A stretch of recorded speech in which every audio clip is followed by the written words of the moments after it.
Real people explain why tipping still matters and why skipping it hits harder than you think. I always tip.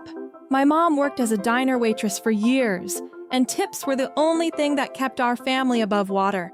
Without tips, she would have earned less than a teenager at a grocery store. People forget that service workers depend on that extra few dollars.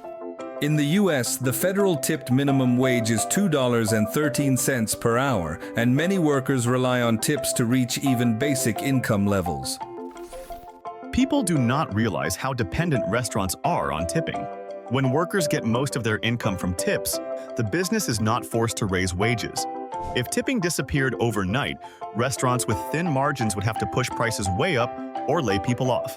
I prefer tipping over seeing prices climb every few months.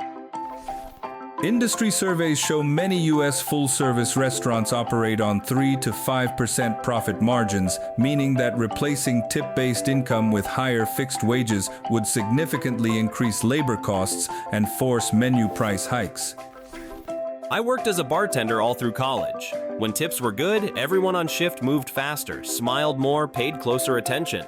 When tips were dead, the whole team slowed down.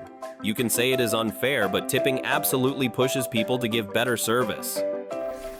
Studies show that tipping systems can increase worker effort and improve customer satisfaction due to performance incentives.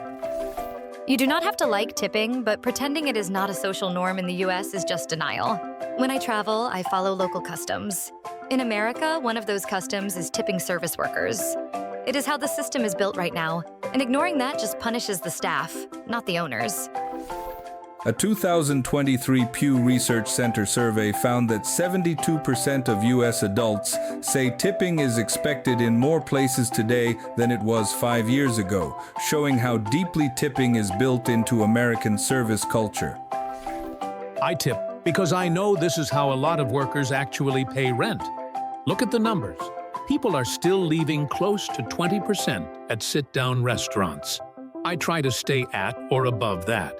If I can afford to eat out, I can afford to match what most people consider a decent tip.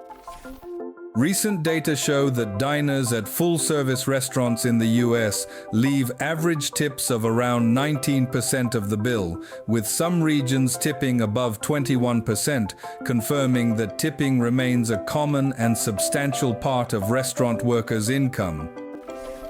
This was the For side. The Against video is on the channel. Check it out. And if you enjoyed this one, like it, share it, and stick around.